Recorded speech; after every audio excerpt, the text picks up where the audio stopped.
ایک بادشاہ تھا نمرود. یاد رہے کہ دنیا میں 4 ہی ایسے بادشاہ گزرے ہیں جن کو پوری دنیا پر حکومت کرنے کا موقع ملا ہے. ٹھیک ہے, اس میں 2 ایمان والے تھے, 2 غیر مسلم تھے. جو ایمان والے تھے وہ حضرت سلیمان علیہ نبینا علیہ الصلوۃ والسلام اور دوسرے حضرت ذوالقرنین رحمۃ اللہ تعالی علیہ. اور 2 جو غیر مسلم تھے, بے ایمان تھے, اس میں ایک تھا نمرود اور دوسرا فرعون. اچھا, اب نمرود جو تھا وہ بڑا ہی بدبخت تھا. ایک تو خدائی کا دعوے دار بھی ہو جاتا تھا, اور نمرود نے حضرت ابراہیم علیہ نبینا علیہ الصلوۃ والسلام کو بھی اپنی طرف بلانے کی کوشش کی کہ وہ بھی اس کی بات مانے. حضرت ابراہیم علیہ الصلوۃ والسلام اس کی بات نہیں مانتے تھے, وہ اللہ وحدہ لا شریک کی بات کرتے تھے. نمرود خدائی کا دعویٰ کرتا تھا. بڑے طویل واقعات ہیں کہ کس طرح نمرود کے دربار میں رہ کر حضرت ابراہیم نے حق کی دعوت دی. نمرود نے کہا کہ میں خدا ہوں, تو آپ نے فرمایا خدا تو وہ ہے جو زندہ کرتا ہے. تو نمرود نے کیا کیا, ایک بندہ جس کو سزائے موت سنا دی گئی تھی اس کو جیل سے نکال کے رہا کر دیا. کہا دیکھو میں نے بھی زندہ کر دیا, اس کی تو موت لکھی ہوئی تھی نا, سزائے موت ہو گئی تھی, میں نے اس کو فارغ کر دیا. کہا آپ نے فرمایا اللہ تو وہ ہے جو موت دیتا ہے. تو اس نے ایک عام بندے کو پکڑا اور اس کو قتل کا حکم دے دیا, اس کو مار دیا. کہا موت تو میں بھی دیتا ہوں. حضرت ابراہیم نے کہا کہ میرا رب وہ ہے. حضرت ابراہیم علیہ السلام نے کہا کہ میرا رب وہ ہے جو مشرق سے سورج کو نکال کر مغرب میں طلوع کرتا ہے, اگر تو خدا ہے تو مغرب سے نکال کر دکھا. اب اس کے پاس کوئی جواب نہیں تھا, یہ کیسے کر سکتا ہے کوئی. تو بہرحال کمال کا جذبہ تھا, کمال کا یقین تھا اللہ وحدہ لا شریک پر, ایسا یقین سبحان اللہ. اب جب نمرود نے دیکھا کہ کوئی بات یہ ماننے کے لیے تیار نہیں ہے, تو ان بدبختوں نے یہ فیصلہ کیا کہ حضرت ابراہیم علیہ السلام کو آگ میں ڈال دیا جائے. اچھا, وہ کوئی نارمل آگ نہیں تھی, ایسی آگ نہیں تھی کہ لکڑیاں لگائیں اور جناب بندے کو ڈالنا ہے. ایک ایسی آگ تھی کہ جو اس وقت تک اتنی بڑی آگ لگائی نہیں گئی تھی, اور ایسی آگ تھی کہ کوئی پرندہ بھی اوپر سے گزرتا تھا تو وہ گزر نہیں پاتا, جل کے اس کے اندر کوئلہ بن جاتا تھا. اور حضرت ابراہیم علیہ الصلوۃ والسلام کو اس آگ میں پھینکا جانے لگا. دیکھیں آج بھی اگر کوئی جیل میں قید ہو نا, سزا سنا بھی دی گئی ہو, تو اس کو یقین ہوتا ہے کہ کوئی نہ کوئی راستہ نکل آئے گا, ضمانت ہو جائے گی. یہاں تک کہ سزائے موت کے قیدیوں کو بھی یقین ہوتا ہے کہ چلیں کوئی نہ کوئی چانس ہوگا, کوئی سزا معاف ہو جائے گی, کوئی عمر قید میں تبدیلی ہو جائے گی. سنا ہے پاکستان کی جیلوں میں کئی سال سے لوگ ہیں سزائے موت کے قیدی ہیں, مگر ان کو سزائے موت نہیں ہو رہی. تو کوئی نہ کوئی یقین یا امید رہتی ہے. مگر حضرت ابراہیم علیہ السلام کو آگ میں پھینک دیا گیا, اپنی طرف سے اچھال دیا گیا. تو جبریل امین آئے اور آ کر کہا کہ اے ابراہیم کوئی حاجت ہو تو بتائیں. حضرت ابراہیم علیہ الصلوۃ والسلام کہتے ہیں مجھے تم سے کوئی حاجت نہیں ہے. کہا پھر جس سے حاجت ہے اس کو بتا دینا, اللہ رب العالمین کی بارگاہ میں تو عرض کریں. تو آپ نے کہا حسبی من سؤالی علمہ بحالی, اے جبرائیل میں کس حال میں ہوں میرا رب کریم جانتا ہے, اس کا جاننا میرے مانگنے سے بہتر ہے. اب یقین کا لیول تو دیکھیں نا, اللہ دیکھ رہا ہے نا. اے ابراہیم میرا مانگنا میرے مانگنے سے بہتر یہ کہ وہ جانتا ہے. اس نے دیکھا ہے, اسے معلوم ہے مجھے آگ میں ڈالا جا رہا ہے, اگر وہ راضی تو میں بھی راضی. پنجابی شاعر کہتے ہیں نا, جے سونا میرے دکھ وچ راضی میں سکھ نو چلے پاوا ہوں. اگر میرا مالک میرے دکھ میں راضی ہے تو میں نے سکھ کو کیا کرنا ہے. یہ کیسا یقین تھا. مگر اس یقین کا نتیجہ کیا نکلا کہ قرآن میں رب فرماتا ہے یا نار کونی برداً و سلاما علی ابراہیم. پھر آگ کو رب نے کیا حکم دیا, ذرا سمجھیے گا بات کو. اللہ کی قدرت کا کیسا نظارہ ہے اس واقعے میں. مجھے بتائیے آگ کا کام کیا ہے. آگ کا کام تو جلانا ہی ہے نا. عقل بھی کہتی ہے, سائنس بھی کہتی ہے, تجربہ بھی کہتا ہے, جب بھی آگ ہے کوئی چیز ڈالو جلی جاتی ہے. مگر اسی آگ کو رب نے کیا حکم دیا, اے آگ ابراہیم پر ٹھنڈی اور سلامتی والی ہو جا. اللہ اکبر. حضرت ابراہیم کا ایمان ایسا تھا, یقین ایسا تھا کہ اتنی بڑی آگ جو ہے حضرت ابراہیم کے لیے گلزار بن جاتی ہے, باغ بن جاتی ہے. اچھا پھر ہوا کیا کہ نمرود جو ہے کچھ دنوں کے بعد, ایسا نہیں فوراً, کچھ دنوں تک آگ جلتی رہی. حضرت ابراہیم اس میں ڈالے جا چکے تھے. نمرود نے سوچا دیکھوں تو صحیح کہ ابراہیم کا حال کیا ہوا ہے. وہ اپنے محل کی چھت پر چڑھ گیا, اور چھت پر چڑھنے کے بعد اس نے آگ کی طرف دیکھا.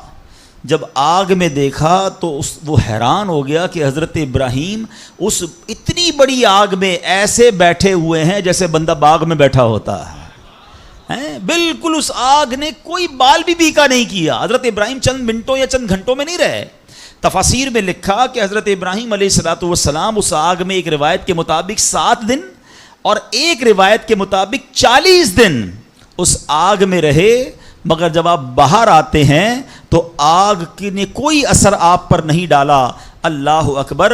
تو پتہ یہ چلا کہ اچھا پھر اس نے کیا کیا, اس شخص نے, نمرود نے یہ کیا کہ ہو سکتا ہے یہ آگ کی جو ہے نا یہ کیٹیگری ٹھیک نہیں ہے, یہ آگ جلانے والی آگ نہیں ہے. تو نمرود نے پریکٹیکل کرنے کے لیے ایک اور بندے کو اس آگ میں ڈال دیا. حضرت ابراہیم اس آگ میں موجود ہیں اور بڑے نارمل طریقے سے بیٹھے ہوئے ہیں, آگ جل رہی ہے. تو نمرود نے ایک اور شخص کو آگ میں ڈالا. جیسے ہی وہ بندے کو آگ میں ڈالا, اس آگ نے اس بندے کو جلا کر راکھ کر دیا. یعنی اس آگ کا کام جلانا تھا, مگر میرا رب جس کے لیے چاہے وہ آگ گلزار بن سکتی ہے. اللہ اکبر. آپ علیہ الصلوۃ والسلام کا جب یہ معجزہ لوگوں نے دیکھا تو کئی لوگ کلمہ پڑھ کر مسلمان ہو گئے, مگر نمرود کے نصیب میں ایمان نہیں تھا. لیکن اس واقعے سے سیکھنے کو کیا ملا؟ یقین, بلیف, اللہ پر بھروسہ. اور اگر رب پر بھروسہ ہونا تو ایسے کام آج بھی اپنی آنکھوں سے ہم دیکھ سکتے ہیں. ہاں, شاعر مشرق کہتے ہیں نا, اگر آج بھی ہو ابراہیم سا ایمان پیدا, دیر از اونلی ون کنڈیشن, ایمان وہ چاہیے, یقین وہ چاہیے. اگر آج بھی ہو کیسا ایمان؟ ابراہیم سا ایمان پیدا, آگ کر سکتی ہے انداز گلستان پیدا. آج بھی غموں کی آگ باغ بنے گی, آج بھی آپ کی مشکلوں کی آگ باغ بنے گی, مگر پرابلم یہ کہ یہ بھروسہ کہاں ہے, وہ یقین کہاں ہے اللہ پر؟ ڈگمگا گئے ہم لوگ, ہمارے یقین اور بھروسے ہل گئے. اللہ اکبر. آئیے ایک اور واقعہ سنتے. حضرت ابو مسلم خولانی رحمۃ اللہ تعالی علیہ, ان کو امت کا حکیم کہا جاتا تھا. بڑے کمال کی شخصیت اور بڑے عقل مند اور دانا تھے. آپ کے دور میں, آپ یمن میں رہتے تھے اور آپ تابعی بزرگ ہیں. تابعی کس کو کہتے ہیں؟ جس نے کسی صحابی کو ایمان کی حالت میں دیکھا ہو اور اس کا خاتمہ بھی ایمان پر ہی ہوا ہو. تابعی, سبحان اللہ, وہ تابعی بزرگ تھے, یمن میں رہتے تھے. آپ کے دور میں ایک شخص تھا اسود انسی. اس بندے نے معاذ اللہ نبوت کا جھوٹا دعویٰ کر دیا اور ایک دن زبردستی آپ کو اپنے پاس بلایا اور پوچھا کہ کیا تم گواہی دیتے ہو کہ محمد صلی اللہ تعالیٰ علیہ وسلم اللہ کے رسول ہیں؟ کہا ہاں بالکل, میرے آقا علیہ الصلوۃ والسلام اللہ کے نبی ہیں, سچے نبی ہیں, وہ میرے آقا ہیں, میں ان پر ایمان رکھتا ہوں. تو پھر وہ کہتا ہے اچھا یہ گواہی دیتے ہو کہ میں بھی اللہ کا رسول ہوں؟ تو حضرت اسود کہتے ہیں, حضرت ابو مسلم خولانی کہتے ہیں کہ میں نے نہیں سنا تم کیا کہتے ہو, یعنی سنا ہی نہیں اس کی بات, سنی انسنی کر دی. اسود انسی کو بڑا غصہ آیا, اس نے فوراً حکم جاری کیا کہ بڑی اور خوفناک آگ جلائی جائے. آگ جلائی گئی. ابو مسلم رحمۃ اللہ تعالی کو اس دہکتی آگ میں ڈال دیا جائے, حکم دے دیا. آپ کا ایمان ٹس سے مس نہیں ہوا, آپ کھڑے رہے اور آپ کو اٹھا کر آگ میں ڈال دیا گیا. سبحان اللہ. جس رب نے حضرت ابراہیم کے لیے آگ کو ٹھنڈا کیا تھا نا, گلزار کیا تھا, ابو مسلم خولانی رحمۃ اللہ تعالی کے لیے بھی وہ آگ سلامتی والی ہو گئی. بالکل صحیح سلامت آگ سے باہر آ گئے. اسود انسی نے جب یہ دیکھا کہ یہ اتنی بڑی کرامت, اب یہ لوگوں کو پتہ چل جائے گا تو میری تو نبوت کا جو دعویٰ ہے وہ بیڑا غرق ہی ہو جائے گا. تو ان کو آزاد بھی کر دیا اور کہا کہ فوراً یہاں سے آپ چلے جائیں. تو آپ کو یمن سے نکال دیا. آپ یمن سے نکلے اور مدینہ منورہ حاضر ہو گئے. غلامی میں نہ کام آتی ہیں شمشیریں نہ تدبیریں, غلامی میں نہ کام آتی ہیں نہ شمشیریں نہ تدبیریں, جو ہو ذوق یقین پیدا تو کٹ جاتی ہیں زنجیریں. کوئی اندازہ کر سکتا ہے اس کے زور بازو کا, نگاہ مرد مومن سے بدل جاتی ہیں تقدیریں. بات یقین کی ہے, بات ایسے کس کو کہتے ہیں, ایمان کی ہے. آج تو پرابلم یہ, آج ہمیں کوئی سوال کر دیں ہم ٹینشن میں آ جاتے ہیں کہ واقعی اس بات کی دلیل کیا. اپنے ایمان کے بارے میں لوگ تذبذب کا شکار ہو جاتے ہیں. اللہ ایک ہے, اللہ واقعی موجود ہے, اللہ کہاں ہے, معاذ اللہ, ایسے ایسے سوال لوگ کر دیتے ہیں. اور چونکہ مطالعہ ہوتا نہیں ہے, علماء کی صحبت ہے نہیں. آپ سمجھیے بات کو, اس وقت جو ماحول ہے اپنے بچوں کے ایمان کی حفاظت کی فکر کرنے کا دور ہے. ہمیں پتہ ہونا چاہیے ہمارا ایمان کیا ہے, اللہ کے بارے میں, رسول کے بارے میں, فرشتوں کے بارے میں, قیامت کے بارے میں, جنت دوزخ, ہم کیا ایمان رکھتے ہیں اور اس کی ڈیٹیل کیا ہے. مسلمانوں کو اسلام کے بارے میں پتہ ہی کچھ نہیں ہے. اور اچھا جنہوں نے ایمان پر حملہ کرنا ہے ان کو سب پتا ہے, ان کو پتا ہے ان کو کیسے بہکانا ہے, ان کو پتا ہے ان کے دل میں شک کی پن کیسے چبونی ہے. تو خدا را یہ بات سمجھیے کہ اس وقت باقاعدہ ایسے لوگ, ایسے ادارے کام کر رہے ہیں کہ کسی طرح مسلمانوں کا ایمان چھین لیا جائے, ان کو اپنے رب سے ہی جناب یقین ختم کر دیا جائے, اسلام سے ہی ان کو ہلا دیا جائے, مگر فکر ہی کسی کو نہیں ہے. امام عشق و محبت اعلیٰ حضرت نے 100 سال پہلے یہ بات کہی تھی. بتاؤ وہ 100 سال پہلے کے معاملات تھے, اب اور کتنے خطرناک ہو گئے. آپ نے لکھا تھا سونا جنگل رات اندھیری, چھائی بدلی کالی ہے, سونے والو جاگتے رہیو چوروں کی رکھوالی ہے. انہوں نے سمجھایا تھا کہ چور رکھوالے بن گئے ہیں, آپ کو اسلام کے لبادے میں اسلام کی بات کرنے آئیں گے اور ایمان لوٹ کے چلے جائیں گے, پتہ بھی نہیں چلے گا. کہتے ہیں آنکھ سے کاجل صاف چرا لیں یا وہ چور بلا کے ہیں. کیا محاورہ استعمال کیا ہے. آنکھ میں جب کاجل لگا ہوا ہو تو کون نکال سکتا ہے, مگر کاجل تو پھر بھی نکل سکتا ہے, ایمان تو دل کے اندر ہوتا ہے نا. اتنے شاطر ہیں کہ تمہاری آنکھ سے کاجل بھی چرا لیں گے. آنکھ سے کاجل صاف چرا لیں یا وہ چور بلا کے ہیں, تیری گٹھڑی تاکی ہے اور تو نے نیند نکالی ہے. یہ دور غفلت کی نیند سونے کا نہیں ہے. ہمارے بچوں کو کتنا پتا ہے اسلام کے بارے میں, خود ہمیں کتنا معلوم ہے, لیکن یقین بزرگوں کا کیسا تھا کہ جناب ان کو آگ میں ڈال دیا جاتا تھا, وہ آگ باغ بن جاتی تھی. یقیناً آج کے دور میں یہ ٹیسٹ نہیں کریں گے ہم. اب یہ بھی نہ ہو کہ جناب کوئی کہے چلو جناب اسلام یقین جو ہے میرا اسلام حق پر ہے کہ نہیں, آگ میں جاتا ہوں, آگ نہیں جلائے گی مجھے. پہلا ایسے یقین بھی تو لائیں نا. یہ امتحان اور ٹیسٹ کرنا ہمارا کام نہیں, یہ اللہ والوں کا انداز ہوتا تھا. بڑی خوبصورت بات سمجھیے گا کہ ہمیں کس طرح اللہ پر بھروسہ رکھنا ہے. ایک شخص نے حضرت عیسیٰ سے کہا آپ اللہ پر کامل بھروسہ کرتے ہیں؟ کہا ہاں بالکل کرتا ہوں. کہا پھر پہاڑ سے کود جائیں, اللہ نے بچانا ہوگا تو تمہیں بچا لے گا. آپ کا رب بچاتا ہے کہ نہیں بچاتا دیکھتے ہیں. کیا خوبصورت جواب دیا حضرت عیسیٰ علیہ السلام نے. آپ فرماتے ہیں اللہ پر بھروسہ ضرور رکھتا ہوں مگر اللہ کا امتحان نہیں لیتا ہوں. تو یہ بھی بات سمجھنے والی ہے. اس طرح کے ٹیسٹ نہیں لیے جاتے اپنے آپ پر, مگر ان واقعات سے سیکھنا کیا ہے کہ یقین کیسا ہونا چاہیے, رب کے فیصلوں پر اطمینان کیسا ہونا چاہیے. سبحان اللہ. انہی حضرت ابراہیم علیہ السلام کا ایک اور واقعہ ہے نا. ایک قافلہ تھا, 3 افراد ہیں, بلکہ اس میں سبحان اللہ 4 افراد ہیں. حضرت ابراہیم, حضرت اسماعیل, بی بی ہاجرہ, اور چوتھے کون تھے؟ حضرت جبرائیل. حضرت جبرائیل راستہ بتا رہے ہیں. یہ پورا قافلہ پیچھے پیچھے جا رہا ہے. کہاں جا رہا ہے؟ حضرت جبرائیل سے حضرت ابراہیم کو اتنا شوق تھا, پوچھتے ابراہیم اے جبرائیل ہماری منزل آ گئی؟ کہتے ہیں ابھی اور آگے. ہماری منزل آ گئی؟ کہتے ہیں ابھی اور آگے. لکو دک صحرا میں ایک ٹیلے پر جا کر, کون سی جگہ تھی جہاں آج مکہ آباد ہے؟ کچھ بھی نہیں تھا, کعبہ بھی نہیں تھا. اسی ٹیلے والی جگہ پر بعد میں کعبہ بنایا گیا. بالکل صحرا ہے, نہ پانی ہے نہ کھانا ہے. حضرت جبرائیل نے بتایا اے ابراہیم تمہارا مقام آ گیا ہے. حضرت ابراہیم کی اطاعت دیکھیں کہ وہ بیٹا جو 99 سال کی عمر میں دعاؤں کے بعد ملا ہے. حضرت اسماعیل آپ کو 99 سال دعا کرتے کرتے گزر گئے, پھر ملے تھے, مگر حکم کیا تھا کہ اپنے بیٹے کو, اپنی زوجہ کو وہاں چھوڑ آؤ. حضرت ابراہیم اپنی زوجہ کو, اپنے بیٹے کو جب چھوڑ کر جاتے, تھوڑے سے کھجورے ہیں, پانی ہے, تو بی بی ہاجرہ کیا کہتی ہیں؟ 3 بار کہا کہ ابراہیم کس کے سہارے چھوڑے جا رہے ہیں, کس کے سہارے چھوڑے جا رہے ہیں؟ حضرت ابراہیم نے جواب نہیں دیا. تو آخر میں کہتی ہیں اللہ امرک بہذا, اے اللہ کے نبی کیا اللہ پاک نے آپ کو اس کا حکم دیا ہے؟ آپ نے کہا مجھے رب نے حکم دیا ہے. اب یقین دیکھیں اس خاتون کا, اس ماں کا یقین دیکھیں جس کا چھوٹا بچہ ساتھ ہے, دودھ پیتا بچہ ساتھ ہے, نہ کوئی انسان نہ پرندہ.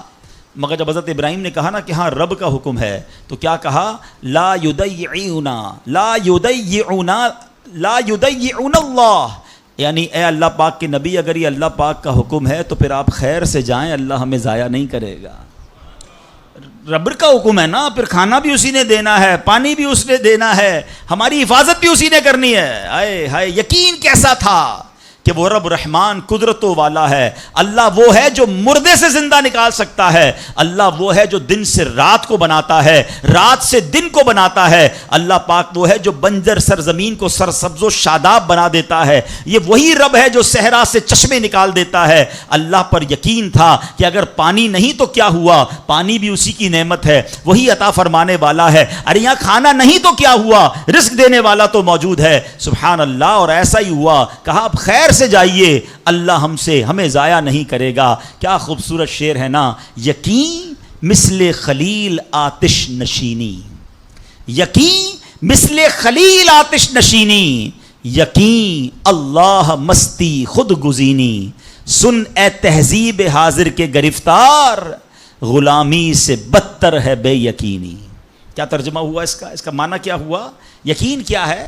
حضرت ابراہیم کی طرح بے خطر بغیر ڈرے آگ میں کود جانے کا نام یقین ہے۔ یقین کیا ہے؟ محبت الہی میں غرق ہو جانا اور اپنے آپ کی اصلاح میں لگ جانا یقین ہے۔ اے دور حاضر کی تہذیب کے دیوانوں، بے یقینی جو ہے وہ غلامی سے بھی بری چیز ہے۔ آج بے یقینی کی فضا کیسی ہے؟ یقین ہی نہیں ہے کسی کو، تذبذب، ٹینشن، اللہ پر، دین پر، اپنے دنیا کے معاملات پر یقین ہی نہیں ہے کسی کو، ہر وقت بے فکروں میں گھرا ہوا ہے۔ اے میرے پیارے اسلامی بھائیوں، آج غربت عام ہے، مشکلات ہیں، ہر دوسرا آدمی مشکلات میں پھنسا ہوا ہے، لڑائی جھگڑے ہیں، نا اتفاقی ہے، دنیا میں کئی جگہ تو مسلمان بیچارے ظلم و ستم کا شکار ہیں۔ اللہ پاک ان کی غیب سے مدد فرمائے۔ الحمدللہ مسلمانوں نے تاریخ میں شاندار کارنامے سر انجام دیے ہیں، اللہ کریم نے مسلمانوں کو بڑی شان و شوکت سے نوازا ہے، مگر اب حالات کسی اور طرح کے چل رہے ہیں۔ کبھی غور کیا اس کی وجہ کیا ہے؟ اس پر تجزیہ کیا جائے تو ایک بڑی وجہ سامنے یہ آتی ہے کہ مسلمانوں میں بے یقینی بڑھا دی گئی ہے۔ پیارے آقا مکی مدنی مصطفیٰ صلی اللہ تعالیٰ علیہ وسلم کا ذرا فرمان سنیے۔ مشہور صحابی حضرت ابو ہریرہ رضی اللہ تعالیٰ عنہ اس حدیث کے راوی ہیں، رسول ذیشان مکی مدنی سلطان صلی اللہ تعالیٰ علیہ وسلم نے فرمایا، ما اخاف علی امتی الا ضعف الیقین۔ آقا فرماتے مجھے اپنی امت پر خوف نہیں ہے مگر یقین کی کمزوری کا، یعنی اور کوئی خوف نہیں ہے۔ یہ امت ایسا نہیں ہوگا کہ شرک میں مبتلا ہو جائے گی، فرمایا میری امت اللہ پاک کا انکار نہیں کرے گی، ہاں میری امت کو جو بڑا مسئلہ درپیش ہوگا ان کا یقین کمزور ہو جائے گا، ان کا بھروسہ کمزور ہو جائے گا۔ ایک اور حدیث پاک سنیے، آقا فرماتے ہیں نجا اول هذه الامه بالیقین والزہد، اس امت کے پہلے لوگ یقین اور دنیا سے بے رغبتی کے ذریعے نجات پا گئے، ویہلک آخر هذه الامه بالبخل والعمل، اور اس امت کے جو آخری لوگ ہوں گے کنجوسی اور لمبی امیدوں کے سبب ہلاک ہو گئے۔ پہلے والے یقین کی وجہ سے کامیاب ہو گئے۔ کیسا یقین تھا؟ 313 تھے نا، مگر بھروسہ رب پر کیسا تھا کہ فرشتوں کی فوج مدد کے لیے آ جاتی ہے۔ اور بعد والے فرمایا کنجوسی ہوگی، لمبی امیدیں ہوں گی۔ کنجوسی کیوں ہوتی ہے؟ مال خرچ کروں گا ختم ہو جائے گا، یقین نہیں ہے نا، یہ پیسے چلے جائیں گے، زکات نہیں دیتے لوگ، اللہ کی راہ میں خرچ نہیں کر رہے، لمبی امیدیں بنائیں، یقین نہیں ہے۔ کاش یہ بات سمجھ آ جائے کہ میرے اور آپ کے نصیب میں جو رزق لکھا ہے وہ لکھا ہوا ہے، وہ ہمیں مل کر رہے گا، مگر اسی کی ٹینشن میں زندگی گزر رہی ہے۔ بے یقینی کی کچھ مثالیں میں آپ کو سمجھاتا ہوں۔ ابھی تک شاید کچھ لوگ کہہ رہے ہوں گے یار یہ بات تو ٹھیک کر رہے ہیں، بے یقینی ہونی نہیں چاہیے، مگر ہمیں تو بے یقینی نہیں ہے۔ اب میں کچھ ایگزامپل کے ذریعے سمجھاتا ہوں۔ ہم مانتے تو ہیں اللہ پاک رزق دینے والا ہے، ٹھیک ہے، پھر بھی مال کے پیچھے مارے پھرتے ہیں۔ کوئی لندن پیرس کے خواب دیکھ رہا ہے، کشتیوں کے اندر بیٹھ کر، پچھلے دنوں واقعات ہوئے نا، پیسے دے کر وہ ڈنکی لگا کر جاتے ہیں، کوئی راستے میں مر جاتا ہے، کوئی کشتی میں بیچارے ڈوب گئے۔ کیوں؟ یقین نہیں ہے ادھر پیسے نہیں ملیں گے ادھر پیسے ملیں گے، کسی طرح ادھر چلا جاؤں یا مر جاؤں گا بھوکا۔ ذرا غور کیجئے اے میرے پیارے اسلام بھائی، کو سود کا کام کرتا ہے، کیوں کرتا ہے سود کا کام؟ یقین نہیں ہے نا کہ حلال کماؤں گا تو پیچھے رہ جاؤں گا۔ ملاوٹ، رشوت، ڈاکہ، چوری، اگر ان تمام غلط کاموں کے پیچھے آپ دیکھیں تو یقین نہیں ہوتا کہ یار ملاوٹ نہیں کروں گا تو مال نہیں بکے گا، پیسے والا کیسے بنوں گا، غریب ہی رہ جاؤں گا۔ یقین ختم ہو گیا ہے، جس کی وجہ سے ہر دوسرے آدمی کو جناب غلط کام کرنا ہے۔ آگے چلیے، ہم مانتے ہیں نواز دنیا بھی سنوار دیتی ہے، آخرت بھی سنوار دیتی ہے، سنتے بھی ہیں بولتے بھی ہیں، مگر نماز پر دنیا کو ترجیح دیتے ہیں۔ یار نماز پڑھوں گا تو کاروبار پہ، دکان پہ کون بیٹھے گا؟ نماز پتہ ہے آخرت اور دنیا سنوار دے گی، یقین نہیں ہے۔ اسی طرح ہم مانتے ہیں کہ مسلمان کی ترقی قرآن پر عمل کرنے میں ہے، مگر نہ قرآن خود پڑھتے ہیں نہ اپنے بچوں کو پڑھاتے ہیں۔ ہم مانتے ہیں کہ اللہ پاک دعائیں قبول فرماتا ہے، مگر بے یقینی ہے، اول تو دعا مانگتے نہیں ہیں، اور مانگتے ہیں تو یقینی نہیں ہوتا۔ اب یقین کریں، علماء نے لکھا ہے کہ جو بندہ بغیر یقین کے ساتھ دعا مانگتا ہے نا، اس کی دعا قبول ہی نہیں ہوتی ہے۔ یعنی مثال دیتا ہوں، آپ بیمار ہیں یا پریشان ہیں یا کوئی مشکل میں ہیں، دعا کرتے ہوئے یہ خیال آ رہا ہے یار مسئلہ حل ہونا تو نہیں ہے، چلو پھر بھی مانگ لیتے ہیں، علماء کہتے ہیں حل ہی نہیں ہونا ہے, تمہیں رب پر ہی بھروسہ نہیں ہے. اب مثال دیتا ہوں اس کو ایک بلا تمثیل. آپ کا کوئی ملازم ہے, اس کو پیسوں کی ضرورت ہے, اور وہ آپ کے پاس آ کے کہتا ہے صاحب 5,000 روپے کی ضرورت ہے, مجھے لگتا تو نہیں آپ دیں گے, چلیں پھر بھی آپ سے مانگ ہی لیتا ہوں. آپ بتائیں آپ اس کو پیسے دیں گے یا ڈانٹ دیں گے کہ جب تمہیں مجھ پر یقین ہی نہیں ہے تو آئے کیوں میرے پاس, مجھے لگتا تو نہیں آپ میری مدد کریں گے, چلیں پھر بھی آپ سے کہہ دیتا ہوں میری پہلے ہی آپ نے اس بندے کو ناراض کر دیا نا. ہم کہتے نہیں ہیں مگر ہماری بے یقینی یہ کہہ رہی ہوتی ہے, اور اللہ سے دعا کر رہے ہوتے ہیں کہ اللہ مجھے امید تو نہیں تو دے گا, پھر بھی میں مانگ رہا ہوں. توبہ توبہ توبہ. یقین پتہ کیسے کام کرواتا ہے. ایک بڑا پیارا واقعہ ہے. ایک گاؤں میں بارش نہیں ہو رہی تھی اور لوگ پیاسے مر رہے تھے, کئی سال ہو گئے بارش نہیں ہو رہی تھی. آخر کار گاؤں والوں نے پلان کیا کہ سارے گاؤں والے جمع ہوتے ہیں اور مل کر دعا کرتے ہیں, نماز استسقاء, اور اس کا ایک پورا طریقہ ہے دعا کا. ایک قطرہ بارش کا نہیں پڑ رہا تھا, مویشی بھی پیاسے, لوگ بھی پیاسے, کنویں بھی سوکھ گئے تھے. اب جب گراؤنڈ میں لوگ جمع ہوئے نا تو ایک نوجوان ہاتھ میں چھتری لے کر آیا. لوگ اس کا مذاق اڑانے لگے, ارے اللہ کے بندے سالوں ہو گئے بارش نہیں ہوئی ہیں, تم چھتری لے کر آئے ہو. تو کہتا مانگنے کس سے آیا ہوں, اس رب نے بارش تو دینی ہے, واپسی کیا بھیگتا ہوا جاؤں گا. اور علماء کہتے ہیں جب دعا شروع ہوتی ہے تو اتنی بارش ہوتی ہے کہ پورا گاؤں بھیگتا جاتا ہے, وہ نوجوان چھتری کے سائے میں جا رہا ہے. فرمایا یہ اس نوجوان کا یقین تھا جس کی وجہ سے یہ بارش ہوئی ہے. کاش یہ بات سمجھ آ جائے. ارے رب پر بھروسہ نہیں کرو گے تو کس پر بھروسہ کرو گے؟ اپنے دین پر, اللہ رسول کے فرمان پر ہی ہمیں بھروسہ نہیں ہے. غور کیجئے, یہ یقین لے آؤ واپس, زندگی میں موج آ جائے گا, زندگی اتنی پرسکون ہو جانی ہے.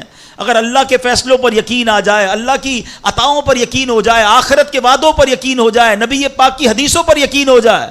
اعلیٰ حضرت رحمۃ اللہ تعالی علیہ کا کیسا یقین تھا. ایک بار غالباً اپنی والدہ کے ساتھ حج پر جا رہے تھے. وہ اس زمانے میں پانی کے شپ جاتے تھے. اتنا زبردست رف سی ہو گیا, طوفان آ گیا, لوگ ڈر گئے, کلمے پڑھنے لگے, یہاں تک کہ لوگوں نے کفن نکال لیے کہ چلو کفن پہن لے, ڈوبنے والا ہے جہاز. اعلیٰ حضرت امام اہل سنت مفتی ہیں, ٹھیک ہے نا, اتنے بڑے مفتی ہوتے ہوئے آپ نے بھی والدہ کو کہا میں اللہ کی قسم کھا کر کہتا ہوں جہاز نہیں ڈوبے گا. تھوڑی دیر ہوئی تو ایسا ہی ہوا, جہاز کو کام ڈاؤن ہو گیا, سب خیر سے پہنچ گئے. تو ماں نے کہا بیٹا اتنی بڑی قسم کیسے کھا لی تم نے؟ کہ میں نے نبی پاک علیہ الصلوۃ والسلام کا فرمان سنا ہے, جو کشتی میں بیٹھ کر یہ دعا پڑھ لے, بسم اللہ مجریہا و مرساہا ان ربی لغفور الرحیم, وہ کشتی نہیں ڈوبے گی. میں اللہ کی قسم کھا کے کہتا ہوں کہ میرے نبی نے فرمایا نا, وہ یقین تھا. ہم کتنی بار دعا پڑھتے ہیں مگر دعا پڑھ کے بھی کہتے ہیں پتہ نہیں قبول ہوگی نہیں ہوگی, پڑھ لیتے ہیں. یہ والی چیز نکال دیں. وظیفے ہمارے کیوں نہیں لگتے؟ لوگ کہتے ہیں وظیفہ پڑھ رہا ہوں مسئلہ نہیں ہو رہا, تعویذ لیا پھر بھی مسئلہ. تعویذ پہنتے وقت بھی خیال ہی ہوتا ہے چلو یار پہن لیتے ہیں, پتہ نہیں ہونا ہے نہیں ہو تو کچھ نہیں ہونا. وظیفہ پڑھ لیں اور کہہ رہے پتہ نہیں ہوتا. پہلے یقین لائیں. اچھا ڈاکٹر بھی یہی کہتے ہیں, یہ صرف اب یہ وظائف اور ان چیزوں میں نہیں, آپ اگر ڈاکٹر پر بھی یقین نہ رکھیں نا کہ یار اس کی دوائی پتہ نہیں کام کرتی ہے نہیں کرتی, کیونکہ بہت ساری چیزوں کے پیچھے یقین, ول پاور. بڑا خوبصورت جملہ میں نے کتاب میں پڑھا تھا کہ جو لوگ کہتے ہیں یہ ہو جائے گا ان سے ہو جاتا ہے, جو لوگ کہتے ہیں یہ نہیں ہوگا ان سے نہیں ہوتا ہے. کاش یہ بات سمجھ آ جائے آپ کو. ہو جائے گا, آپ کر لو گے. بڑے بڑے کام لوگ کر جاتے ہیں, میں کر لوں گا انشاءاللہ, پتہ نہیں ہوگا نہیں ہوگا, ٹرائی کر لیتا ہوں, پہلے ہی سمجھ لو نہیں ہوگا. اندر حوصلہ تو لائیں نا, یقین تو لائیں. اور سبحان اللہ اگر رب پر ہی بھروسہ نہیں ہوگا تو ہم کدھر جائیں گے؟ اب ذرا سنیے گا, امیر اہل سنت ایک بڑا پیارا واقعہ اپنے ایک رسالے میں لکھا کہ ایک ڈاکوؤں کا گروہ جو تھا ڈکیتی کے لیے ایک جگہ پہنچا. تو وہاں کھجور کے 3 درخت تھے.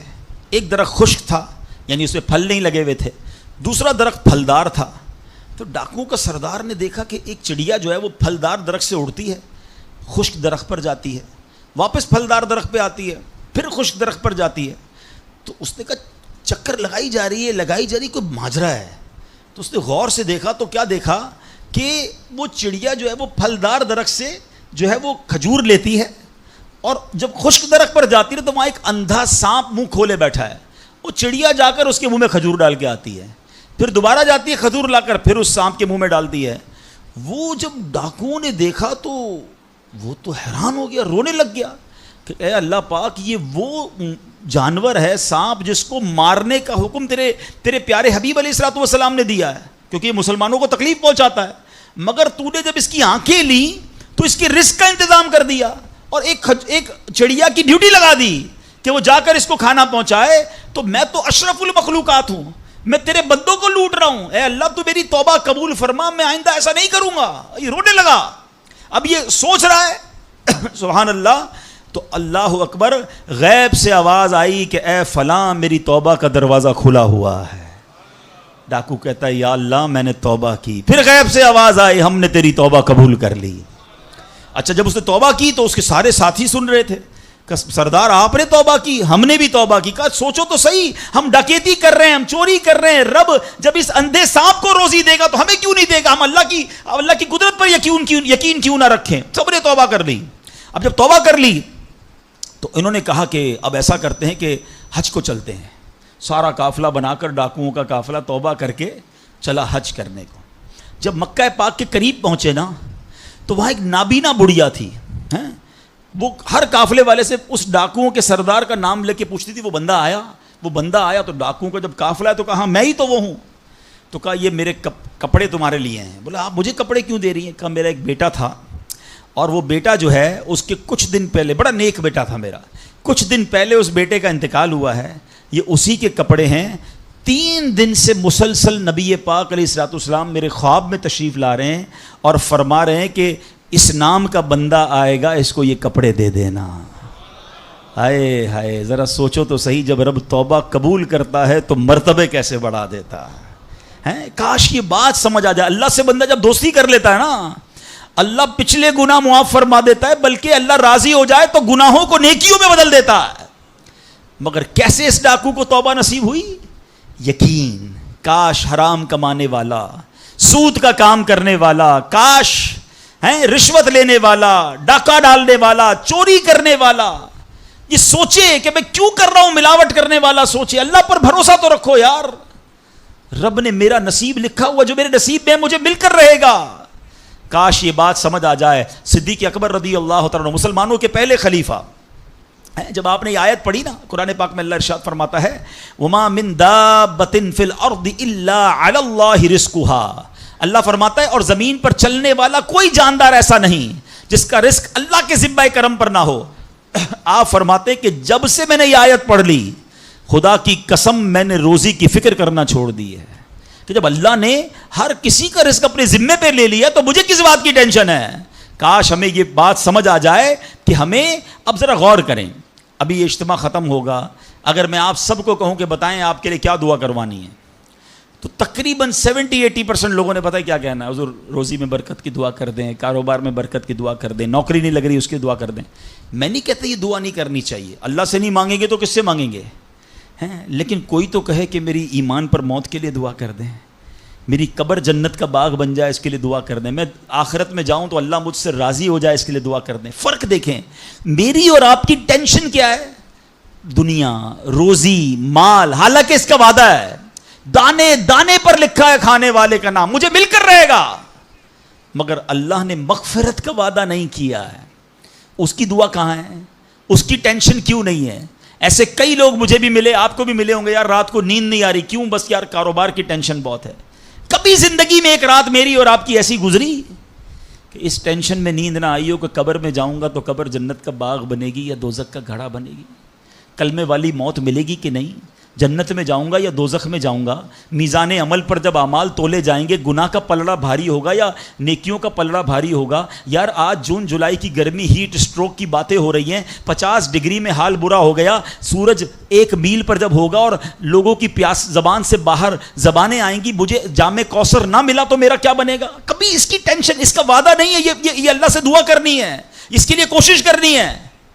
ساری زندگی ایک ہی ٹینشن, چھوٹا گھر ہے تو بڑا کرنا ہے, کاروبار کو وسیع کرنا ہے, اور آمدنی. اور میں نہیں کہتا دعا نہ کریں, کوشش نہ کریں, خدا نہ خواستہ اس کا کوئی یہ مطلب ڈالے کہ چلو بھائی اب تو اللہ نے اپنے ذمہ کرم پر لے لیا تو اب کوئی کام کاج نہیں کرنا. نہیں, دنیا عالم اسباب ہے, اسباب کا کشکول لے کر بارگاہ الہی میں جانا ہے اور توکل والے انداز میں دعا کرنی ہے, تو اپنی رحمت کے سمندر سے ہمارے اسباب کے کشکول میں وہ ہماری روزی عطا فرمائے گا. اسباب اختیار ضرور کرنے, مگر اسی فکر میں زندگی تو برباد نہ کر دینا کہ سارا صبح سے لے کر شام تک ایک ہی ٹینشن. بھروسہ رکھے رب پر, یقین رکھے رب پر. آج حال یہ ہے بچہ پیدا ہو جائے تو ٹینشن, او ہو اب میرا بچہ ہو گیا, اس کی آگے پرورش میں کیسے کروں گا, اس کی تعلیم کا کیا ہوگا, اور خاص طور پہ بچی پیدا ہو جائے تو ایسے بدبخت لوگ ہیں کہ اب جناب بیوی کو برا بھلا کہہ رہے ہیں, خاندان میں جھگڑے ہو رہے ہیں بچی کی پیدائش پر کہ اب اس کی شادی کیسے ہوگی, یہ تو بوجھ آ گئی ہے. معاذ اللہ. سمجھ نہیں آتی کہ جس رب نے بچی دی ہے انشاءاللہ رزق بھی وہی دے گا, اسباب بھی وہی دے گا. ارے جب اس نے مجھے پالا ہے وہ اس کو بھی پالے گا. کیا خوبصورت بات علماء نے لکھی, جو رب ہاتھی کو من اور چونٹی کو کن دے سکتا ہے وہ مجھے بھی میرا رزق عطا فرمائے گا. آپ ذرا سوچے تو صحیح, کس کس کو رزق دیتا ہے. حدیث پاک کا مضمون ہے تم اللہ پر بھروسہ کرو, جیسا بھروسہ کرنے کا حق ہے وہ تمہیں ایسے روزی دے گا جیسے پرندوں کو روزی دیتا ہے. پرندوں کو سمجھتے کتنی کیسے روزی ملتی ہے, کبھی گھونسلے دیکھیں پرندوں کے. اچھا پہلے تو یہی نہیں پتا, کراچی والوں کو تو پرندے دیکھنے کو نہیں ملتے, ہم نے درخت کاٹ کے پورا شہری کنکریٹ کا جنگل بنا دیا.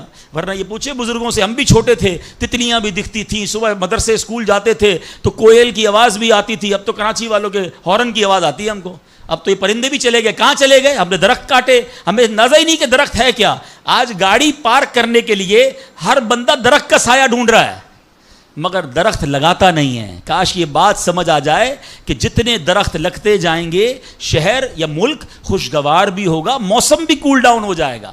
یہ جو آج ہم کہتے ہیں نا اتنی گرمی بڑھتی جا رہی ہے, اس کی ایک بڑی وجہ یہ ہے, یہ میرا موضوع نہیں ہے, لیکن جو موسم کا تغیرات, کلائمیٹ ڈس آرڈر ہے. کاش یہ بات سمجھ آئے کہ پلانٹیشن نہیں ہم کر رہے, ہم پودے نہیں لگاتے بلکہ پودے کاٹ دیتے ہیں.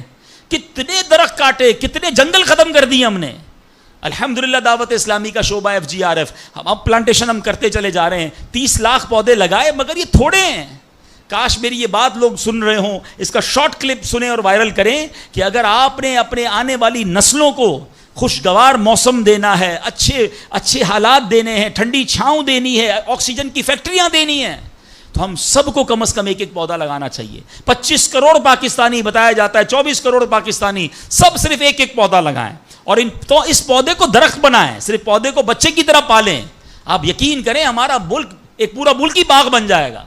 تو اب ذرا سوچیں کہ ہمیں یہ بات سمجھنی ہے کہ یہ گھونسلے, یہ جو حدیث میں سنا رہا تھا بات کہاں سے چلی کہ اللہ پرندوں کو کیسے رزق دیتا ہے. آپ کو پتہ پرندے کتنے, ایک تحقیق کے مطابق اس دنیا میں جتنے انسان ہوتے ہیں نا ملٹی پلائی بائی 10 جانور ہوتے ہیں. اگر 800 کروڑ انسان ہیں, 8 ارب کے قریب آبادی ہو گئی دنیا کی, 800 کروڑ, 8 ارب, تو بتا آپ سمجھو کہ 80 ارب جانور ہیں دنیا میں. اور کہا جاتا ہے ملٹی پلائی بائی 10 کریں اس کو تو اتنے پرندے ہوتے ہیں. یعنی اس کا مطلب 800 ارب کم و بیش پرندے ہیں دنیا میں. آپ نے پرندوں کے گھونسلے دیکھے کبھی؟ یہ جب گھر سے صبح اڑتے ہیں نا اپنے گھونسلے سے, سب کے پیٹ خالی ہوتے ہیں, گھونسلے میں کوئی کبڈ نہیں ہوتی ہے, کوئی شام کا دوسرے دن کا چارہ نہیں ہوتا ہے, بچے چھوٹے چھوٹے چھوڑ کر جاتے ہیں. مگر یہ 800 ارب پرندے جب شام کو گھونسلے میں آتے ہیں اللہ سب کو رزق دے چکا ہوتا ہے. کوئی پرندہ دنیا میں بھوکا نہیں سوتا. کیا خوبصورت بات, سمجھو اس کا مزہ لو نا. رب ہاتھی کو من دیتا ہے, اس کو ہاتھی کو کتنا کھانا چاہیے, دنیا میں کتنے ہاتھی ہوں گے, اس کو روز کے منو کھانا مل جاتا ہے. اور چونٹی کو کن چاہیے ہوتا ہے چھوٹا سا, وہ رب اس کو کن بھی دے دیتا ہے, پرندوں کو روزی دے دیتا ہے. اور جو اشرف المخلوقات ہیں وہ ٹینشن کھا رہے ہیں, وہ کبھی بلڈ پریشر کی گولی, تو کبھی شوگر کی گولی, کبھی ڈاکٹر کے پاس, ٹینشن بہت ہے ڈاکٹر صاحب 2 سال بعد کیا ہوگا, مارکیٹ ڈاؤن. ارے بھائی تب سب چیزوں کا وعدہ ہے اور تم اس ٹینشن میں رہ گئے. ارے یہ کوشش کرنی تھی تو آخرت کی کرنی تھی, اللہ کو راضی کرنے کی کرنی تھی. لیکن ان تمام باتوں کے باوجود جیسے میں نے کہا نا کہ چھوڑنا نہیں ہے کام کاج. کچھ بے وقوف لوگ یہ سمجھ رہے ہوتے ہیں ایسا نہیں ہوگا. بڑی خوبصورت ایک بات اور کر دوں کہ اللہ پر بھروسہ کیسا کرنا ہے. ایک صوفی بزرگ شیخ سعدی لکھتے ہیں کہ ایک شخص تھا گھر سے محنت مزدوری کے لیے کام کاج کے لیے نکلا. اس نے دیکھا کہ ایک لومڑی ہے, اندھی ہے, اپاہج ہے, نہ دیکھ سکتی ہے نہ چل سکتی ہے. وہ حیران ہو گیا, ہاتھ پیر بھی نہیں, آنکھیں بھی نہیں, یہ لومڑی کھاتی کہاں سے ہے, چیک کرتا ہوں. تھوڑی دیر بیٹھا تو ایک شیر آیا. شیر نے کہیں سے شکار کیا تھا, وہ اپنا شکار لومڑی کے آگے ڈال دیا. اندھی لومڑی, اس نے جو کھانا تھا کھایا, باقی شیر لے کے چلا گیا. اس نے کہا کمال ہے جناب, اپاہج لومڑی کو رب رزق دیتا ہے تو مجھے کیا ضرورت ہے نوکری کرنے کی, مجھے کیا ضرورت ہے کام کاج کرنے کی. جا کے بیٹھ گیا مسجد میں. 3 دن ذکر کرتا رہا, عبادت کرتا رہا, ایک دانہ کھانے کو نہیں ملا, اللہ اللہ اللہ اللہ کر رہا ہے. اس کے بعد جب بھوک سے بحال ہو گیا تو اللہ سے فریاد کی, یا اللہ مجھے کوئی رزق نہیں ملا. کیا شاندار ارشاد ہوتا ہے. ابھی کیسا زبردست جملہ ہے. ارشاد ہوا, تو نے لومڑی دیکھی ہے, شیر نہیں دیکھا ہے. لومڑی کیوں بننا ہے, شیر بننا, اپنا رزق بھی کما اور دوسرے کو کھلانے والا بن جا. کچھ لوگ سمجھتے مجھے کوئی اور کھلا ہے, میرا بھائی کما رہا ہے, میں گھر میں بیٹھا مزے کرتا رہا ہوں. نہیں, فرمایا ایک بلکہ واقعہ آتا ہے, ایک بزرگ کے بارے میں آتا ہے, ایک شخص گیا, کہا میں نمازیں پڑھ رہا ہوں, عبادت کرتا ہوں, میرا بھائی مجھے سپورٹ کرتا ہے, وہ روزی کماتا ہے. فرمایا تیرا بھائی تجھ سے زیادہ افضل ہے. اللہ کو یہ پسند ہے کہ بندہ اپنے ہاتھ سے کمائے, کسی پہ ڈیپینڈیبل نہ رہے, کسی پر بوجھ نہ رہے. یہ شریعت کو محمود ہے. کوشش کرنی ہے, پھر اس کے بعد اللہ پر چھوڑ دینا ہے. کوشش سے انکار نہیں ہے, مگر صرف کوشش کرتے کرتے نمازیں بھی جا رہی ہیں, بھروسہ بھی رب پہ جا رہا ہے, یقین بھی ختم ہو رہا ہے, صبح سے شام مال کما رہا ہے, یہ محمود نہیں ہے, یہ پسندیدہ نہیں ہے. تو ان دونوں چیزوں میں فرق کرنا ہے اور اللہ پر یقین رکھنا ہے. پھر دیکھیں انشاءاللہ کیسے دنیا اور آخرت کی برکتیں ملتی ہیں. تو بہرحال میرے پیارے اسلامی بھائیوں, کاش یقین مل جائے تو پھر دیکھیں یقین کیسے کام بناتا ہے. امام حسن بصری نے ایک حدیث پاک بیان کی. آپ فرماتے ہیں, حدیث سنیے گا, پیارے آقا علیہ الصلوۃ والسلام فرماتے ہیں, لوگوں کو اس دنیا میں سب سے بہترین چیز یقین اور عافیت عطا کی گئی ہے. لہٰذا اللہ پاک سے ان دونوں چیزوں کا سوال کیا کرو. اللہ سے یقین مانگے اور اللہ سے عافیت مانگے. امام حسن بصری جب حدیث پاک بیان کی نا تو فرمایا, رسول اکرم علیہ الصلوۃ والسلام نے سچ فرمایا, یقین ہی کی برکت سے جنت ملتی ہے, یقین ہی کی برکت سے آدمی جہنم سے دور بھاگتا ہے, یقین ہی کی برکت سے فرائض پورے ادا کرتا ہے, یقین ہی کی برکت سے آدمی ایمان پر ثابت قدم رہتا ہے, اور عافیت میں بڑی بھلائی رکھ دی گئی ہے. اے کاش ہمیں یقین ملے, ہمیں عافیت ملے. حدیث پاک میں آتا ہے, حدیث قدسی ہے, اللہ پر کیسا بھروسہ رکھنا ہے, انا عند ظن عبدی بی, میں اپنے بندے کے گمان کے نزدیک ہوتا ہوں جو مجھ سے رکھے. مفتی احمد یار خان نعیمی اس حدیث پاک کے تحت فرماتے ہیں, یہاں عبد سے مراد بندہ مومن ہے, یعنی بندہ میرے بارے میں جیسا یقین رکھے گا میں ویسا ہی اس کے ساتھ معاملہ کروں گا. بس یہ سمجھ لو آج بات, میرا اللہ بہتر فرمائے گا, رب میرے لیے بہترین فیصلہ کرے گا, وہ مجھے پالنے والا ہے, میری ماں سے زیادہ چاہنے والا. یقین تو کرو نا اس پر. لوگوں کو اللہ پر ہی یقین نہیں رہا ہے, میرا تو کام ہی خراب ہو جاتا ہے, اللہ معاذ اللہ, اب اس پہ کفریہ کلمات بھی کہہ دیتے ہیں, میرا تو جناب مسئلہ ہی حل نہیں ہوتا, میری دعا تو رب سنتا ہی نہیں ہے, میری مشکل آسان وہ کرتا ہی نہیں ہے. تم کھڑے نہیں ہو سکو گے. تم اللہ پر, اللہ سے بدگمان نہ رہنا. اللہ کرے کہ انسان یہ سمجھ جائے کہ مجھے رب پر اچھا گمان رکھنا ہے. شاعر کہتے ہیں نا, جو سوچتا ہوں وہی بات ہونے لگتی ہے. پوچھو پازیٹیو لوگوں سے, ان کے ساتھ پازیٹیو جب سوچتے ہیں پازیٹیو ہونے لگتا ہے. جو سوچتا ہوں وہی بات ہونے لگتی ہے, جڑا ہوا ہے زمانہ میرے گمان کے ساتھ. اچھا سوچو گے تمہیں اچھا ملے گا. اب غور فرمائیے, جب یہ ذہنی بندہ بنا لے, یار سچ سے کاروبار نہیں چلتا, تو پھر آپ کو برکت کاروبار میں کیسے ملے گی؟ پہلے ہی آپ نے یقین کر لیا ہے. جب یہ ذہن بنا لے کہ نماز کے لیے وقت نکالا تو کام میں نقصان ہو جائے گا, تو پھر کام میں ترقی بھی نہیں ملے گی. اب ذہن بنا لیا کہ ترقی کے لیے صرف دنیا کی ڈگریاں کمانی ہیں, تو پھر قرآن کریم کی برکات کہاں سے نصیب ہوں گی؟ جب یہ ذہن بنا لیا کہ آج نیکی کا دور ہی نہیں ہے, کچھ لوگوں کا ذہن بن گیا ہے بھائی جناب کوئی نیکی کا دور نہیں ہے, تو پھر نیکی کی برکت بھی نہیں ملے گی.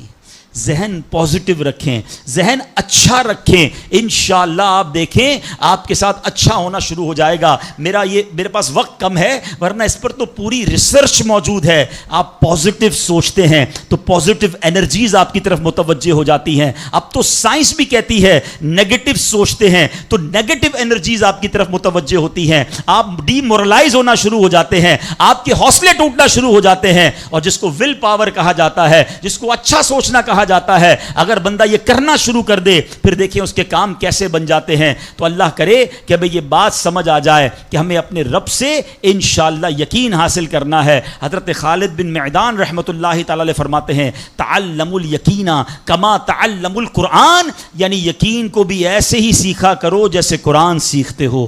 میں نے بھی اسے سیکھ کر حاصل کیا ہے. سبحان اللہ. اب یقین سیکھنے کے لیے, یقین حاصل کرنے کے لیے علماء نے بڑے طریقے لکھے. پہلے تو بندہ دعا کرے کہ اے اللہ مجھے اپنا یقین عطا فرما. بڑی پیاری دعا حضرت ابوبکر صدیق کیا کرتے تھے, اللہم حب لی ایمانا و یقینا و معافاتا و نیہ, اے اللہ مجھے پکا ایمان, پختہ یقین, عافیت اور سچی نیت عطا فرما. اللہ پاک سے دعا کرتے رہیں اور ایسے لوگوں کے ساتھ رہیں. آخری بات کر لیتا ہوں جناب, پرابلم پتہ ہے کیا ہے؟ ڈی مورلائز بندہ پتہ کہاں ہوتا ہے؟ اس کا یقین متزلزل کب ہوتا ہے؟ وہ کیسے شک اور شبے والی لائف میں آ جاتا ہے؟ یہ صحبت سے ملتا ہے. آپ جب اللہ پر پکا یقین کرنے والے لوگوں میں بیٹھتے ہیں نا, آپ کا یقین بھی بڑھنا شروع ہو جاتا ہے. یار اس کو اللہ پر کتنا بھروسہ ہے, بیمار ہے پھر بھی کہتا ہے میرا رب کریم ہے, پریشان ہے پھر بھی کہتا ہے اللہ کی رضا پر راضی ہوں, میرا رب سب ٹھیک کر دے گا. جب ایسے لوگوں کے ساتھ آپ بیٹھتے ہیں نا, آپ کا یقین توکل بھی مضبوط ہونا شروع ہو جاتا ہے, بندہ اسٹرانگ ہونا شروع ہو جاتا ہے. اور جب بندہ بیٹھتا اٹھتا ہی ایسے لوگوں میں ہے جو ہر وقت مایوسی کی باتیں کرتے ہیں, ہر وقت جناب آنے والے خطرات اور پریشانیوں کا ہی ذکر کرتے رہتے ہیں, ارے بھائی کچھ نہیں ہونا, سب برباد ہو گیا ہے, سب ختم ہو گیا, ان کے پاس جب بیٹھو ایسا لگتا ہے سب کچھ تباہ ہونے والا ہے. ایسے لوگوں کے ساتھ نہ بیٹھیں, حوصلے والے لوگوں کے ساتھ بیٹھیں, توکل والے لوگوں کے ساتھ بیٹھیں, اللہ سے محبت کرنے والوں کے ساتھ بیٹھیں. پھر دیکھیں انشاءاللہ آپ کے کام کیسے سیدھے ہو جائیں گے. ایک آخری بات چلے کر لیتا ہوں, اللہ پر بھروسہ, اللہ کے فیصلوں پر یقین کیسے حاصل ہو. مجھے یہ کیسے پتہ چلے کہ یار یہ چیز میرے لیے بہتر ہے. میں نے کئی بار اپنے بیانات میں یہ اگزامپل دی ہے, میں دوبارہ دے دیتا ہوں, شاید کسی کے دل پر اثر کر جائے. میں مثال دیتا ہوں. ہمیں بعض اوقات بندہ پتہ ہے اللہ سے یقین کہاں ٹوٹتا ہے؟ جب بندہ دعائیں مانگتا ہے, التجائیں کرتا ہے, بڑی رو کر التجا کرتا ہے, مصیبت میں ہوتا ہے, اس کو کوئی چیز چاہیے ہوتی ہے اور اس کو نہیں ملتی ہے, تو بندہ کہتا ہے رب تو میری سنتا ہی نہیں ہے. اتنی دعائیں کی, مسجد میں جا کے کی, مکے مدینے میں جا کے کی, فلاں بزرگ سے بھی دعا کرے, نہیں ہو رہا میرا کام. جب بندے کا کام نہیں ہوتا نا, تو اس کو لگتا ہے کہ یار میں اللہ پر کیسے بھروسہ کروں. یہاں جا کر شیطان حملہ کرتا ہے. اب آئیے اس وسوسے کو کیسے ختم کریں. آپ میں سے کئی ایسے مجھے نظر آ رہے ہیں جو والد ہوں گے یا بڑے بھائی ہوں گے. آپ کا کوئی چھوٹا بیٹا یا چھوٹا بھائی ہو اور بیمار ہو جائے, اس کو بخار ہو جائے, گلا خراب ہو جائے, اور وہ رونے لگے. آج کل ویسے بھی سیزن ہے کہ ابو میں نے آئس کریم کھانی ہے, میں نے ٹھنڈا شربت پینا ہے. اچھا بتائیے, آپ اسے ٹھنڈا شربت پلائیں گے؟ وہ رو رہا ہے آپ کے سامنے, آئس کریم کھلائیں گے اسے؟ جواب دیجئے, نہیں. وہ رونے دیں گے آپ اس کو. آپ کا ایک دوست برابر میں بیٹھا ہو اور کوئی کہے یار کیسے ظالم ابو ہیں, بچہ رو رہا ہے, دے دینا اسے آئس کریم. تو آپ ایک جواب دیتے ہیں, میں والد ہوں, مجھے پتا ہے اس کو کب کیا دینا ہے. ایسا ہی ہے نا. اب ذرا دل پر ہاتھ رکھ کے میرا جملہ سننا, تم والد ہو, تمہیں پتا ہے بیٹے کو کب کیا دینا ہے. میرے مالک کو نہیں پتا مجھے کب کیا دینا ہے. میں رو رہا ہوں, میں گڑ گڑا رہا ہوں, میں تڑپ رہا ہوں, نہیں دے رہا. ارے یہی بہتر تھا. ہو سکتا ہے کہ میں جو مانگ رہا ہوں مجھے مل جاتا تو وہ میرے لیے اور برا ہوتا. علماء کہتے ہیں کسی کا امیر ہونا اس کے لیے اچھا ہے, کیونکہ وہ غریب ہوگا تو وہ ایمان سے متزلزل ہو جائے گا. کسی کا غریب ہونا اس کے لیے اچھا ہے, کیونکہ اگر اسے مال دے دیا جائے گا تو اس کا ایمان چلا جائے گا, وہ غلط کاموں میں پڑ جائے گا. کسی کو اولاد دینا اس کے لیے اچھا ہے, اور کسی کو بے اولاد رکھنا اس کے لیے اچھا ہے. ہو سکتا ہے بیٹا ایسا ہونے والا ہو جو بڑا ہو کے باپ کو ہی مار کے گھر سے نکال دے. کیا ہم نے نہیں دیکھے ایسے واقعات؟ ایسی اولاد نہیں دیکھی جو ماں باپ کو قتل کر دیتی ہے؟ لوگ کہتے ہیں اس سے بہتر تو بچہ ہی نہ ہوتا. ارے رب بہتر جانتا ہے مجھے کیوں بیٹا نہیں مل رہا, مجھے کیوں بیٹی نہیں مل رہی, مجھے کیوں اولاد نہیں ہو رہی, مجھے کیوں مال نہیں مل رہا, میں اب تک گھر کیوں نہیں لے سکا. ہو سکتا ہے میرے رب نے اس کے بدلے میرے لیے بہت ساری نعمتیں رکھی ہوں. کاش یہ بات سمجھ آ جائے. مجھے ایک بات بتاؤ نا, میری ماں, آپ کی ماں, دنیا میں سب سے زیادہ ہم سے پیار کون کرتا ہے؟ ہماری ماں کرتی ہے. کبھی ماں ہمارے لیے غلط فیصلہ کر سکتی ہے؟ نہیں کر سکتی. ارے جو ماں میرا اچھا سوچتی ہے, اس ماں کے دل میں جس نے ممتا ڈالی ہے, جو کروڑوں ماؤں سے زیادہ مجھے چاہنے والا ہے, وہ میرے بارے میں کیوں نہ اچھا فیصلہ فرمائے گا. کاش یہ یقین آ جائے کہ جو رب نے کیا ہے وہی بہتر کیا ہے. سبحان اللہ. زندگی کا ایک اصول بنا لو, میرا کام, جب آپ کا کام ہو جائے نا تب بھی کہو اللہ کا شکر ہے, اور جب کام نہ ہو کہو جب بھی اللہ کا شکر ہے. میرے لیے یہی بہتر ہوگا. آپ مزے میں آ جاؤ گے. اللہ سے دوستی کر لو. اے میرے رب, جو تو نے فیصلہ کیا میں اس پر راضی ہوں. آپ کسی ٹینشن میں نہیں رہو گے. ہمارا پرابلم پتہ ہے کیا ہے؟ ڈیفنس کے لوگ جانتے ہیں, کبھی گزرتے ہوں گے نا ڈیفنس کی گلیوں سے, یار یہ پلاٹ بہت اچھا مل رہا تھا, 4 سال پہلے یہ ریٹ تھا, میں لے لیتا, آج تو کتنی پرائس ہو گئی. یار وہ گاڑی 1 مہینہ پہلے لینے والا تھا, نہیں لی, گورنمنٹ نے پرائس بڑھا دی. یار یہ فیکٹری میں پہلے خرید لیتا. اسی ٹینشن میں رہتے ہیں, یہ کر لیتا, وہ کر لیتا. ارے نہیں کیا.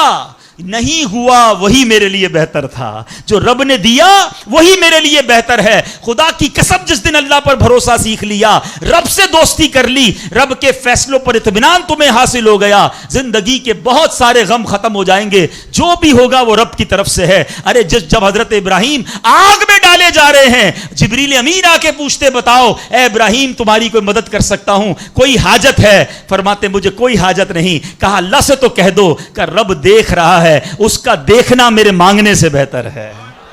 ہائے ہائے، اللہ حضرت ابراہیم کے اس یقین کا کوئی ذرہ عطا فرما دے، اس توکل کا کوئی حصہ عطا فرما دے۔ باتیں تو ہم بڑی بڑی کرتے ہیں، مگر جب سر پہ پڑتی ہے، جب کوئی مشکل آتی ہے، پھر ہمارا یقین ہل جاتا ہے۔ اللہ مجھے بھی اور آپ کو بھی اپنی سچی محبت عطا فرمائے، سچا یقین عطا فرمائے، سچا بھروسہ عطا فرمائے۔ اور یقین کریں جس دن رب پر بھروسہ مل گیا، آپ کی مشکل، آپ کی غم کی آگ باغ بننا شروع ہو جائے گی، آپ کی مشکلیں آسان ہونا شروع ہو جائیں گی۔ اللہ کریم آج اس مبارک رات کے صدقے ہم سب کو اپنا بھروسہ نصیب فرمائے۔